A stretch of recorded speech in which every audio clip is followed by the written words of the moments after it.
3661에서 3663년째 시작했습니다. 이 진술 한번 보십시오. 이게 이제 이기영 씨 아시죠, 그죠? 예. 그 법무부 출입심사과장 그 진술이거든요. 보시면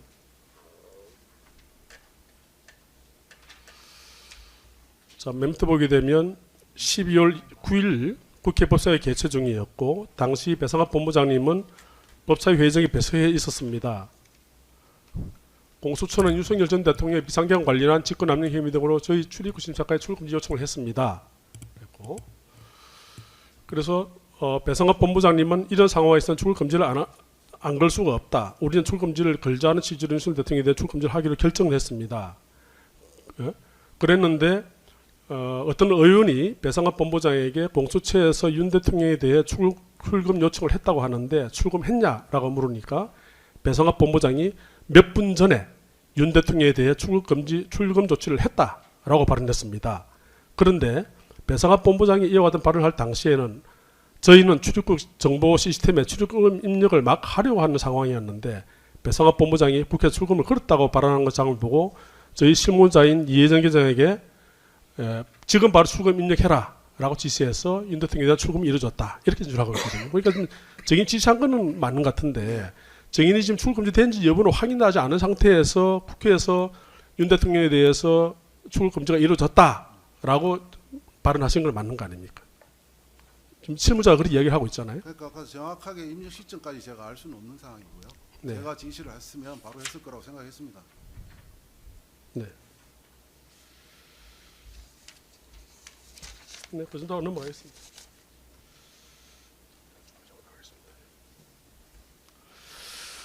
일다수가 정의는 그 피고한테 이어가던 질책을 받고 곧바로 아까 말씀하신 사직하겠다 이렇게 말씀하시고 결국 5월 2일 날 사직을 하셨는데 네. 지금까지 그럼 아무런 직업 없이 계시는 건가요? 네, 그렇습니다. 좋습니다. 이 공직생활을 오랫동안 해온 정인으로서는 이 피고인으로부터 이어갔던 질책받고 아까 말씀하신 것처럼 뭐 야당과 결탁했냐 이런 말씀 들으니까 굉장히 좀 많이 서운하시고 지금도 좀 안감이 좀 남아 있을 것 같아요. 어떻습니까? 뭐 국가적인 큰 대사하고 네. 혼란 아니겠습니까? 네. 이건 개인적인 뭐 호불호 그것은 뭐 그렇게 중요하다 생각하지 않습니다. 아니 그러니까 정인님께서 그렇지 않았으면 원래 저 출입국 관리 저 본부장을 언제까지 하실 임기는 언제까지 되어 있습니까? 만약에 했다면 올 연말까지. 그러니까 올 연말까지 할 수 예, 있는데 그렇습니다. 그러니까 이 피고인으로부터 질책을 받으시고 작년 5월 2일 날 이제 사임을 하신 이후에 지금 현재까지 직업이 없으신 상태다 이 말씀 아닙니까? 그죠? 좋습니다. 혹시 뭐 그런 내용이 증인이 증언하는 데 영향이 있습니까? 약간 뭐 서운하거나 좀 화가 나는 감정을 있기 때문에 뭐 증언하는데 좀 다르게 그 당시에 좀 그런 게 있었겠죠. 네. 네. 뭐 1년 지났고 네. 이 뭐 비상 내란 계엄 때문에 고통받는 국민이나 공무원들 훨씬 많은데 네. 제가 무슨 개인적인 감정 그거 그렇게 중요하게 생각하지 않습니다. 네, 그 당시에는 그런 감정이 좀 있었는데 지금은 이제 1년도 지나고 하니까 그런 상황이 없어졌다 이 말씀인가요? 완전히 없어졌다고 보기는 어렵겠죠. 100%라고. 완전히 근데 굳이 뭐 그렇게 안 물으셔도 아, 네. 그냥 컨트롤할 정도는 됩니다. 아, 네, 알겠습니다. 네, 잘 알겠습니다. 출국 금지 등 조치는 법무부 출입국 심사과에 담당하는 거 맞지요? 예. 자, 이거 하나 물어보시죠. 추가로 출국 금지 조치의 전결권자는 출입국 정책 단장이시죠? 예, 그렇습니다. 본부장은 결재하지 않죠. 정의는 결재하지 않죠. 예. 아까 말씀하신 것처럼 야간에도 당직자를 활용해서 24시간 가담을 하고 있죠.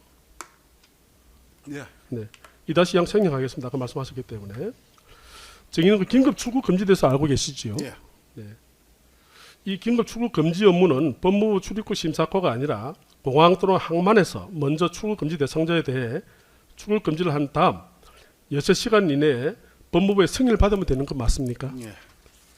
네. 자, 정의는 2024년 12월 3일 전화와 관련해서 여쭤보겠습니다. 네.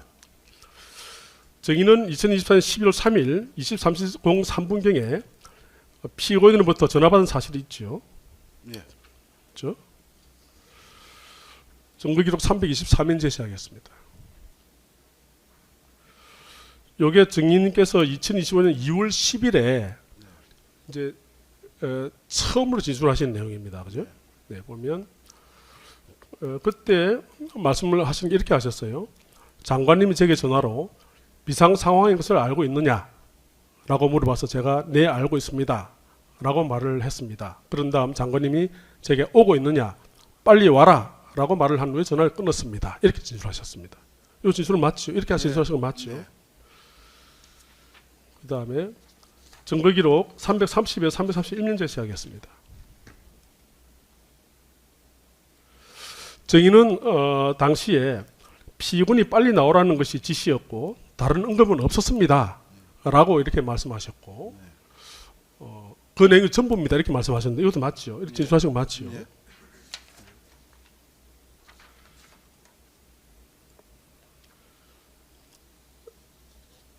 이렇게 다른 거 없었다는 말씀하셨고 증거기록 333면에서 335면 제시하겠습니다. 자, 이 당시에 증인이 이렇게 말씀하셨어요. 박승희 장관이 진술인에게 당시 전화하여 체포된 성자가 출국하지 못하도록 신속히 출국 금지하러 지시한 것인가요? 이렇게 물으니까 아니요. 전혀 그런 적이 없습니다. 출국 금지라는 단어 자체를 언급하지 않았습니다. 라고 진술하셨죠. 예. 그렇죠? 네. 이 당시의 검사는 이와 같이 출국 금지라는 단어가 포함된 노상훈의 수첩과 여인영의 휴대전화에 관한 증거물서 격언까지 제시하면서 피고인에게 증인에게 출국 금지를 지시한 사실이 있는지를 물어보는데도 증인은 피고인이 출국 금지라는 단어 자체를 언급한 사실이 없다 이렇게 진술한 거 맞습니까? 그죠? 네. 보면 334회 보면 노상훈 수첩들이 검사 제시를 했잖아요. 예. 출국 금지 이런 것도 제시하셨고 그 다음에 노상 수첩, 그 다음에 여인형 전자메모 이런 것도 출국 금지를 언급하면서 증인한테 이 출국 금지라는 말을 했느냐 지시를 했느냐 하는데 저는 듣지 못했습니다. 이렇게 진술하셨잖아요. 노상원 수첩을 저한테 제시를 했다고요? 네. 증인에게 제시를 했잖아요. 증거기록 334면 한번 보세요. 이건 좀 저로서 기억이 없는데요. 아니 증인한테 증인의 첫 진술 조서 이렇게 나와 있거든요. 그렇습니까? 증인한테 이렇게 진술을 노상원 수첩을 제시를 하고 그 다음에 보면 국군방첩사령관 여인영의 전자메모까지 이야기를 하면서 증인에게 이야기를 했는데도 불구하고 증인은 듣지 못했다 이렇게 말씀하셨어요. 그렇죠? 네. 네.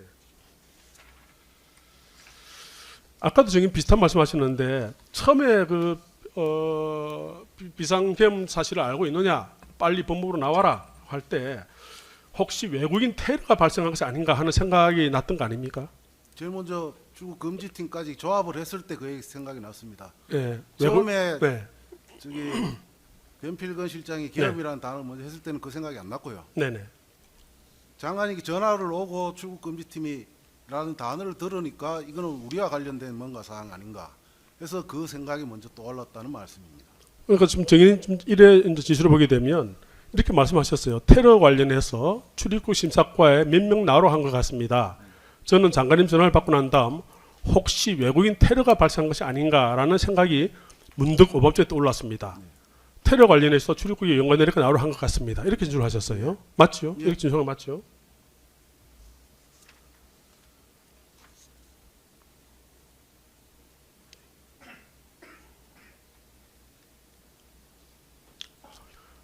증거기록 349면 제시하겠습니다. 자, 그때도 보면 이렇게 답을 하셨어요. 장관님이 제게 직접 이 밤중에 전화까지 하고 기조실장의 간보위를 소집하니 외국인 보안 안보 쪽으로 테러, 외국인 보호사와 관련된 것이 아닌가라는 생각이 자동적으로 떠올라 혹시나 해서 출입국 심사 직원을 불렀는데 이겸 출입국 심사관 연락했는지 뭐 이런 것은 잘 기억이 가물가물합니다. 이렇게 말씀하시면서 출입국 심사 담당 직원들 나와 대기해야 한다고 말을 했기 때문에 그런 거 아니냐 하니까 그런 말을 장관님이 당시 하지는 않았습니다. 이렇게 말씀하셨어요. 맞죠? 저기 진술하신 거 맞죠 이거? 네. 네.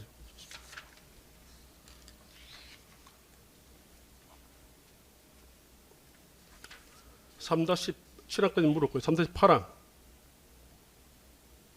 생략하겠습니다. 증거기록 708면 제시하겠습니다.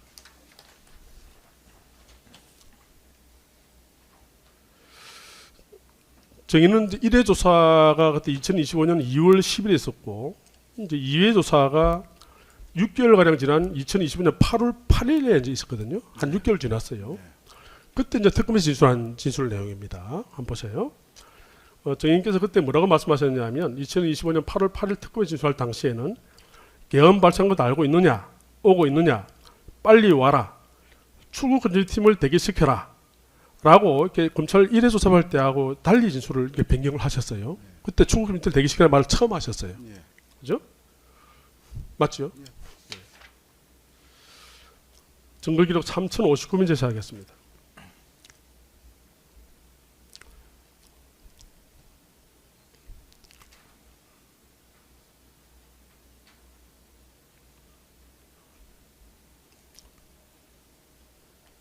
요거는 정인께서 8월 26일 날, 작년 8월 26일 날 특검 진술한 내용입니다. 한번 보세요. 보시면 제가 읽어드릴게요. 자, 처음에는 경황이 없었기 때문에 2024년 12월 3일 저녁에 있었던 일에 처음부터 기억나지 않았습니다. 하지만 조금 시간이 지나면서 과거의 기억들이 생각나기 시작했고 그 후에 조사를 받으면서 박승일 장관과 저의 통화 기록을 제시받았을 때에도 일부 내용들이 기억나기 시작했습니다. 라고 진술하셨죠. 네.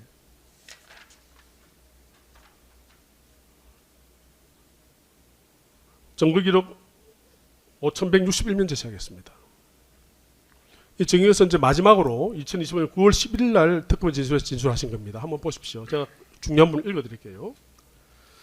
자, 정의는 2025년 9월 11일 특검 진술에서 특별검사가 이기염이 배상업 자신으로부터 계엄사로부터 출국금지 요청이 들어올 수 있으니 출국금지팀을 대기시키라는 말을 들었다고 제시하자 제가 장관님으로부터 출국금지팀을 대기시키라는 지시를 받을 당시 장관님으로부터 계엄사로부터 출국금지 요청이 들어올 수 있으니 출국금지팀을 대기시키라는 지시를 받은 것이 맞습니다. 라고 종전신속과 달리 아까 계엄사로부터 출국금지 요청이 들어올 수 있으니 라는 말을 추가를 하신 것 같아요. 맞습니까? 예. 그때 처음 하신 거 맞죠? 근데 어떻습니까? 정인 보통 이제 기억력이라는 게 사람들이 보면 시간이 지나면 조금씩 떨어지는데 정인의 경우는 처음에 이 사건이 있었던 2024년 12월 3일부터 불과 2개월 경과한 시점에서는 출국금지라는 말 자체가 전혀 없었다. 이렇게 아까 노상호 수첩이라든지 예인의 전자메모까지 쫙 검사 제시했는데 불구하고 그렇게 이야기를 하셨다가 8개월이 경과한 2025년 8월 8일에 처음으로 출국금지를 대기시키라 라는 말을 이렇게 했고 그 다음에 9개월 경과한 9월 11일에는 계엄사로부터 출국금지 요청이 들어올 수 있으니 이런 말까지 추가를 하셨어요. 이렇게 시간이 지날 때 정의께서 진술이 더 구체화되고 있거든요. 이것은 왜 그렇습니까? 정의께서 그 당시에 검사가 어떤 다른 사람들 진술을 제시를 하기 때문에 그걸 보고 그렇게 답을 한 겁니까? 어떤 겁니까? 그건 아니고요. 네. 출국 금지라는 말이 없었던 것은 제가 일관되지 않습니까? 출국 금지라는 말은 없었죠. 출국 금지라는 말은 없었죠. 출국 금지라는 말은 없었다. 출국 금지 팀이라는 말이 그 조직이란 말이 있었지 행위라는 것은 전혀 없었죠. 그건 일관된 겁니다. 아니 처음에 출국 금지 장관님께서 출국 금지 누구 출국 금지 이런 얘기 전혀 없었습니다. 그건 제 진술 일관된 것 같은데요. 잠깐만요. 그러니까 정인 말씀은 이렇게 뭐 실질적으로 출국 금지가 된 일이 없기 때문에 예, 뭐 그게 집중해서 대답을 했다 이런 취지로 말씀하시는 건가요? 그것도 맞고 네. 아까도 제가 처음에 말씀드렸지만 팀인데 이 팀이란 게 여러 기능도 할 수 있거든요. 그 쟤는 처음에 테러를 생각했고 이 팀이 또 다른 업무 출국 정지도 하고 입국 금지도 하고 대테러 업무도 하는 그런 팀이다 보니까 이게 과연 그게 특정된 짓이냐 그게 대해 제가 확신이 없는 거고 그걸 처음에 아까도 얘기했던 국회에서 왔을 때 우리 직원들이 누구를 출국 금지하거나 이런 전혀 조회한 기록 자체도 없었고요. 그러다 보니 저도 약간 기억이 희미해질 수 있었는데 내가 다시 좀 이게 조사 특수본 받을 때 하나의 계기는 그때 검사가 그 통화 기록을 하면서 장관께서 국무회의 나오면서 법무부 간부 저한테 제일 먼저 전화를 하셨더라고요. 저는 그때 그거 알았습니다. 저는 그 회의 소집도 전 실국 본부장한테 다 한 줄 알았죠. 왜 다 나왔으니까요. 근데 나중에 보니까 저한테 국무회의 나오자마자 저한테 제일 먼저 전화했다고 그렇게 저한테 알려줘서 그렇다면 이건 또 다른 문제 아니겠나. 뭔가 함의가 또 있는 게 아닌가. 그래서 그 이후로 내가 또 다시 좀 더 기억을 하고 그 팀이라는 것도 더 생각났고 그래서 조금 기억력이 다듬어진 건 있습니다.